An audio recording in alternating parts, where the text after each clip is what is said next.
Hey guys, Scott here. I'm in my blitz of doing a whole bunch of shows very quickly so that I have a backlog. So we are all set so that I can travel to Matagalpa. By the time you're seeing this, I'll probably have gotten back and may even have posted some of the Matagalpa content depending on how my internet access is, which brings us to the topic of today's show, which is how hard it is to spot professional trolls when they're actually involved in the community, because I believe we had one today. And if we didn't, it's a great example of how it's hard to spot and why a professional troll will work in a certain way. There's a whole bunch of important information for people who are looking at moving to a country, anywhere really, because this is important stuff to be able to spot. We live in a world where there's a lot of misinformation, and there's a lot of mechanisms to create misinformation in a lot of different ways. And people let down their guards in a lot of scenarios thinking that they can get to personal interactions, that they can get to social media, that they can get to where they believe they're talking to real people, and they stop being wary that the person that they're talking to may, one, not be being completely honest, they may not be speaking with integrity, and worse or more dramatic, however you want to look at it, may actually be either a bot, common, or a professional troll, or a professional state-sponsored bot, of course, that is posting misinformation to carefully manipulate them. And today I believe we had one, and it makes for, whether it was or not, we'll talk about it, and I think it makes a great point. So we're going to dig into something that you need to be watching for, and I just want to discuss this interaction right after the bump.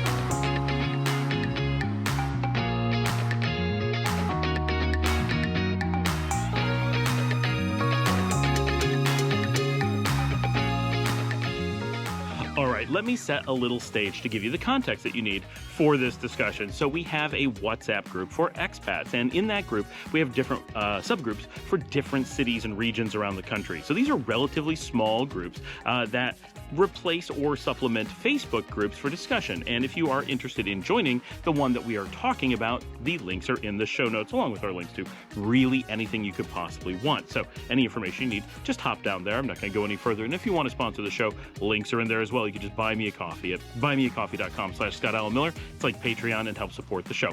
Okay, so we were having this discussion, and some questions came up about a hotel somewhere. We're not going to go into details. We're not here to pick on anyone, right? And it was a hotel that I've heard lots of good things about. But over the years, I've often looked at this hotel and said, why do people go there? I couldn't figure out what about it was the draw. Location seems nice. There's certainly some beautiful stuff, but nothing was particularly attractive about it. And I've never been interested in going there. But the question came up, did this place have good internet access? And some people jumped in and said, well, a while ago it didn't. And we kept looking at it and going, this really doesn't look like a place that's up to par with its price range. It doesn't seem to compete with other hotels in the region. I could stay somewhere else for a lot less money and get something that seems like it would be a lot nicer.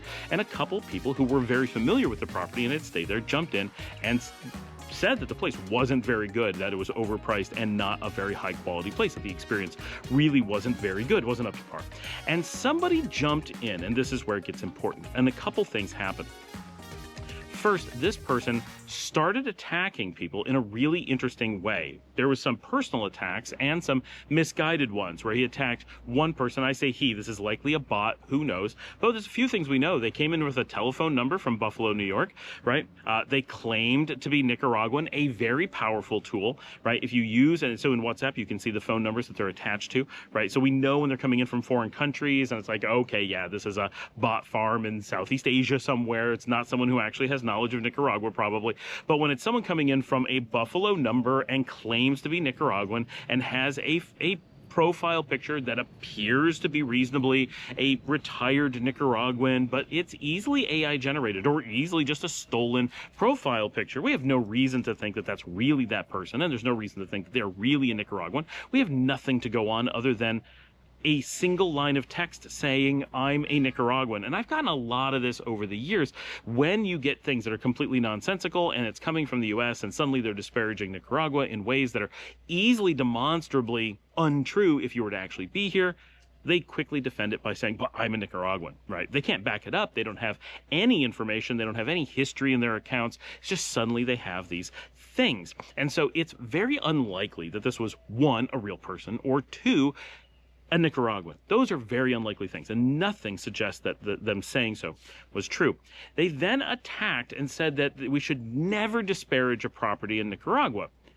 This sounds like they're being kind, right? It's a very powerful mental trick to make us all seem like they're just saying we should be nice to everybody, even if they treat us badly, which is not true, right? If we're giving reviews, if we're helping people decide where people want to stay in a hotel, if we want to talk about how the food is somewhere, if that food is good, we should rave about it, and we should help protect that business. If that food is mediocre, we should say so. Look, it's good enough. It's fine. I wouldn't avoid it, but don't go out of your way to go there. Okay, that's good. And if it's bad, or especially if it's unhealthy or doesn't meet basic standards, we should say so. We need to know. And it doesn't require a whole bunch of opinion, right? In this particular case, this is a place that didn't meet minimum standards, in my opinion, and I'm not the one who said anything about it, that it didn't meet the minimum standards of what I would be looking for in an entry-level hostel. If this was the cheapest hostel that I was looking for, this wouldn't meet my basic expectations. And I've never been to a hostel in Nicaragua that didn't meet this expectation. So just to be clear, I'm not expecting anything that isn't available everywhere I've ever stayed or any place I've ever looked at. This was specifically a place that was lower end than any place I've ever considered staying, except one time I stayed at a place for free because a friend owned it, and it was certainly a piece of crap. This place was a little bit below that in those standards. So if I hold it to just reasonable standards on an empirical basis, it was not a good place. The person who had been there said that the experience there was not good, said it was quite crap, in fact. And this person attacked them and said, you should never say that, right? And that's just cruel to everyone else. Basically what he came out and said, and this is where it sounds so nice. It's meant to put us in this defensive position of being like, oh, he's right. We should always be so kind. We should protect people who are mistreating their customers. We should protect people who are taking business away from hardworking, honest, Nicaraguans who are trying to make it, and they should get the money. We should promote their business just because we don't want to be honest about it. Well, that's not good. That's not integrity. It's not honesty. It's not being a good person, right? That's lying to protect the guilty. Not that they're guilty of a crime or anything like that, just that they didn't do a good job. They shouldn't get a free pass. And this is important for a couple of reasons. One, it puts us into this mental state of being like, oh, he's being so nice. We can't be upset with him for wanting to be nice. So it puts us into a emotional state to make us vulnerable. The second thing is that it basically says that we can't be honest when reviewing places. The entire concept of sharing information is one of simply misleading people, and that's how he felt it should be presented. So that was a very dishonest type person. Like, his personality was one of simply being dishonest, if we read into what he was saying. Now, I understand he could have said there's better ways to say it than to literally use the words that we did. Okay, understandable, but those are the standard words in English used to describe a place below basic standards, right? We use it everywhere for everything. It is not meant to be an angry tone. It is not a disparaging tone. It is simply how things are described when they fall below minimum standards anywhere in any context. So attacking it was not a very honest response unless he's simply unfamiliar with English. But then he shouldn't be attacking the language if he's not familiar with that language. Okay, that's the first piece. The second piece is I came in and described why, on an empirical basis, the things that I was told as facts about the property made it match the description that was given by the person who had been there. I said, given that it doesn't have these amenities, that it then falls below minimum hostel standards. So that makes it the thing that he described it as accurate. No matter what your opinion of it is, that's what it is. He then attacked me, confusing me for the other person and saying that, that was an unacceptable way to rank things and that we should never hold anything in Nicaragua to any level of standard because it's a second or third world country, which is interesting that he was unfamiliar with what it was and just started throwing out these terms, which is very odd to begin with, but basically disparaging the country, couched in trying to say we should be kind about people not doing a good job. But importantly, I had pointed out multiple times that this was a long-standing, very wealthy, and very expensive gringo-owned business that was taking advantage of Nicaraguans and leveraging their marketing power to make Nicaraguans spend outrageous amounts of money and not get their money's worth for things because they were being misled and not being treated well. He ignored this at every turn. He would never acknowledge the fact that he was protecting a gringo business. He would never acknowledge the fact that he was protecting an expensive business, that this was priced outside of the region. And he refused to acknowledge the fact that we were considering it to be a bad place in comparison to all of the surrounding Nicaraguan-owned businesses and other gringo-owned businesses that were nearby, that it was specifically not up to the standards of all the other businesses in Nicaragua. He ignored all of that because all of those things would undermine his argument.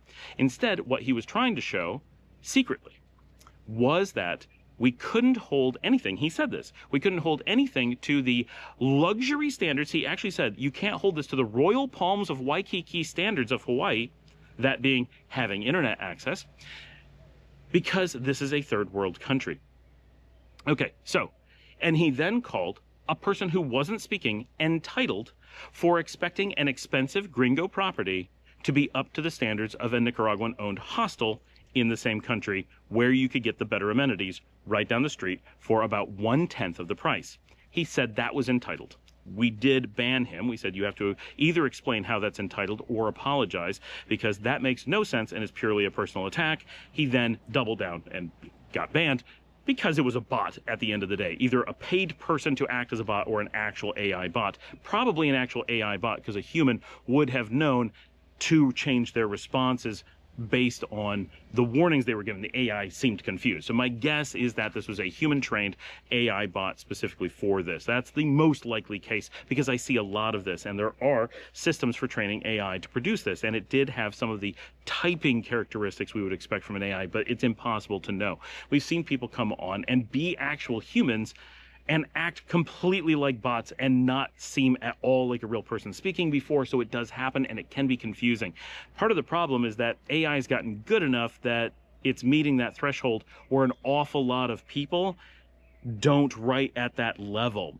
It's really what we've noticed is that the number of people post so much gibberish, so much unresearched weird statements and incoherent thoughts, that AI doesn't have to work very hard to keep up with it. It's less that AI has gotten very advanced, as so many people in public forums have lost so much literacy. That's a sad state of affairs, but it's what we have to deal with. We get so many people who aren't sure how to convey cohesive thoughts that it's difficult to know, is that an AI? Most of the time when we say, that's clearly an AI, it ends up being a person who was just really struggling to get their point across. But what was missed, I think, and talking to other people in the community, they didn't see this at all, but that's because we weren't their target audience. The target audience is the people who aren't responding, the people who are just reading.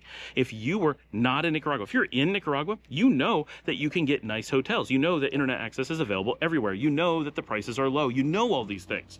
But if you aren't in Nicaragua and you see this conversation and you see this person protecting it and the things that they're saying suggest that the cost of everything in Nicaragua is very high, that the quality of everything in Nicaragua is very low, and that we can't expect anything more out of it because it's a third world country. You can see how this plays on propaganda from outside the country. Oh, Nicaragua is just a poor country, but instead of being angry with them, they're pitying them. You can't expect people in a third world country to know what the internet is or to have basic luxuries like beds and pillows and Wi-Fi.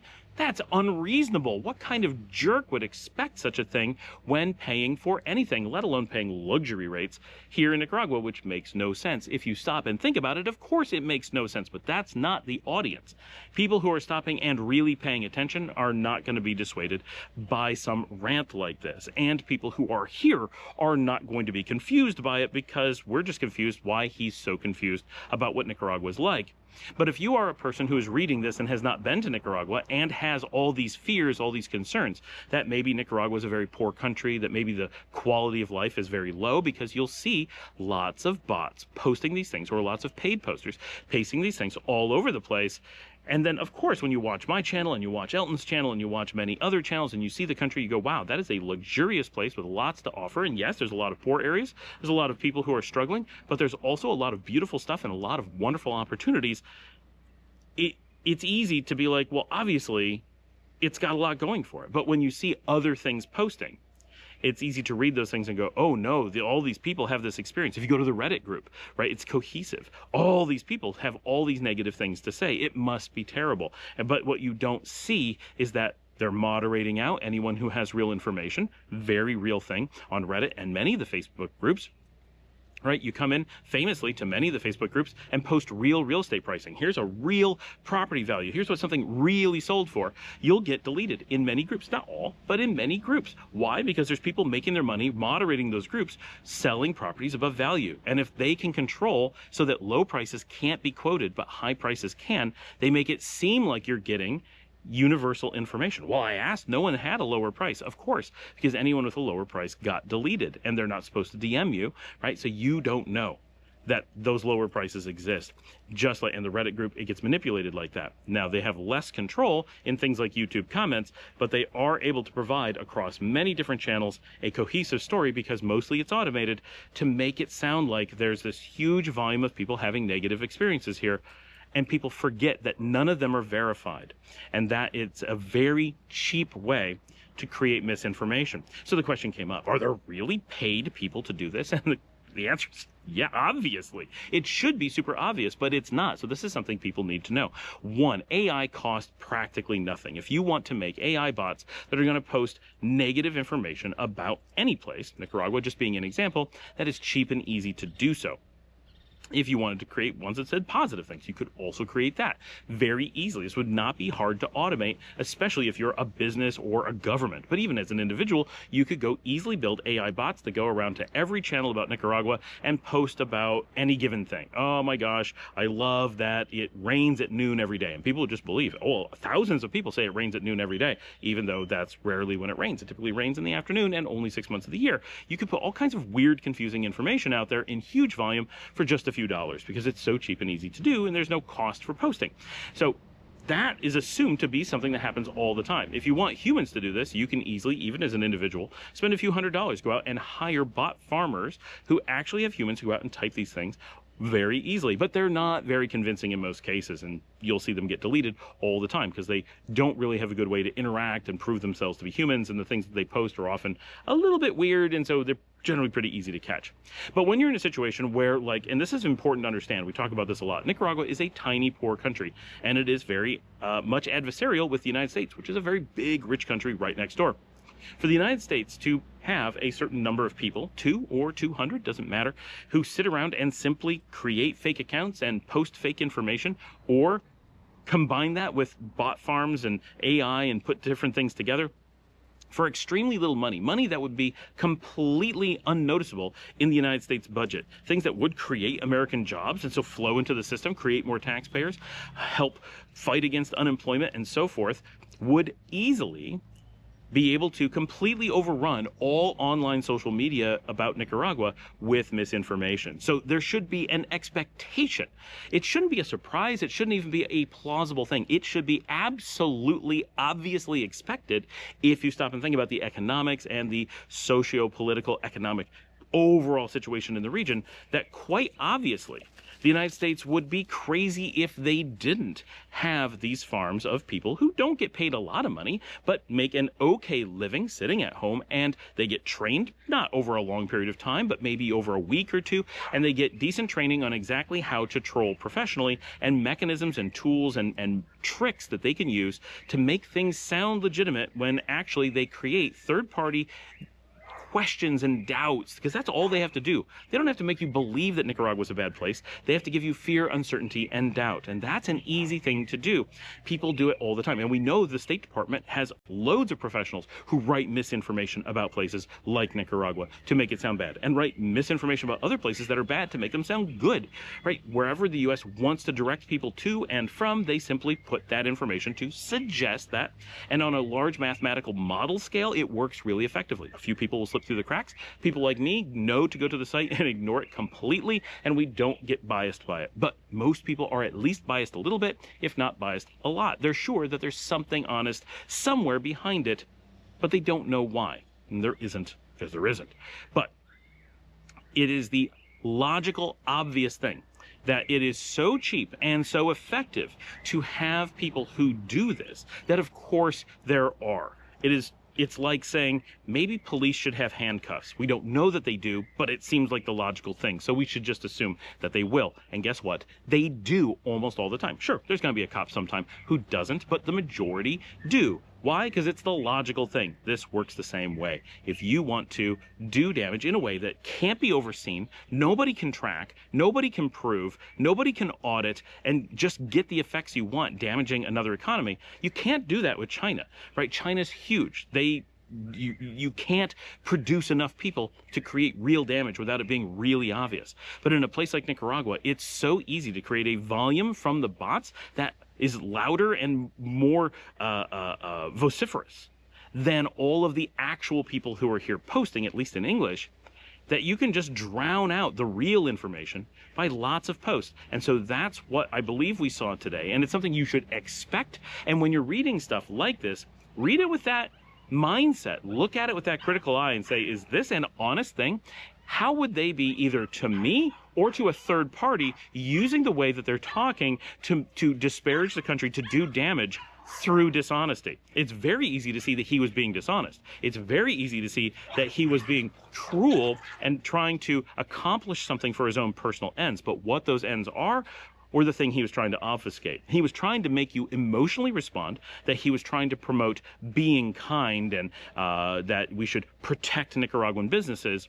And he wanted you to ignore the fact that he was actually promoting gringos treating people badly. He was trying to disparage Nicaragua as a country and Nicaraguans as business people and pretend that they simply weren't capable of doing good jobs, so we should expect less of them, which in turn would make people who are looking at becoming expats or just being tourists in the country question if it's really a place that they want to go. And so because it's such a good place, and it requires you disparaging people before, or convincing people that something's bad before they come, this is why you're going to see it there. Once people have come to Nicaragua, they know better. These tactics don't work. So it's very important for the U.S. or other outside entities to get this message out and make people fearful so that they don't come in the first place. Because once they come, the U.S. has lost them. Their trust of the American viewpoint of the world, the American propaganda, is cut through. And that's the thing that the U.S. fears far more than people just liking Nicaragua. That's not really a big deal.